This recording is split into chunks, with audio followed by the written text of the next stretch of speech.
المعلومات توصل لحد محتاج فعلا هو يعرف المعلومة دي. سافرا، شكرا لسؤالك المهم. في حالات الارتكارية المزمنة وخصوصا لو كانت متكررة بنحدد بعض التحاليل علشان نعرف السبب، وما نعرف السبب نعرف ان احنا نرسم الخطة العلاجية المناسبة على حسب السبب. ودي بعض التحاليل المهمة جدا لكل مرضى الارتكارية.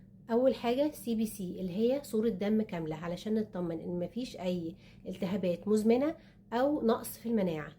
تاني حاجة معانا اللي هي مؤشرات الالتهاب العام في الجسم. التحاليل دي بتبين لو في التهابات في الجسم عامة ولا لا، زي ESR والCRP. وتالت تحليل معانا اللي هو التوتال IgE. رابع حاجة معانا وفي ناس كتيرة جدا بينسوها اللي هي تحاليل الغدة الدرقية، TSH، T3، T4، الانتي TPO دي، لان احيانا بتكون الارتكارية مرتبطة بمشاكل مناعية في الغدة.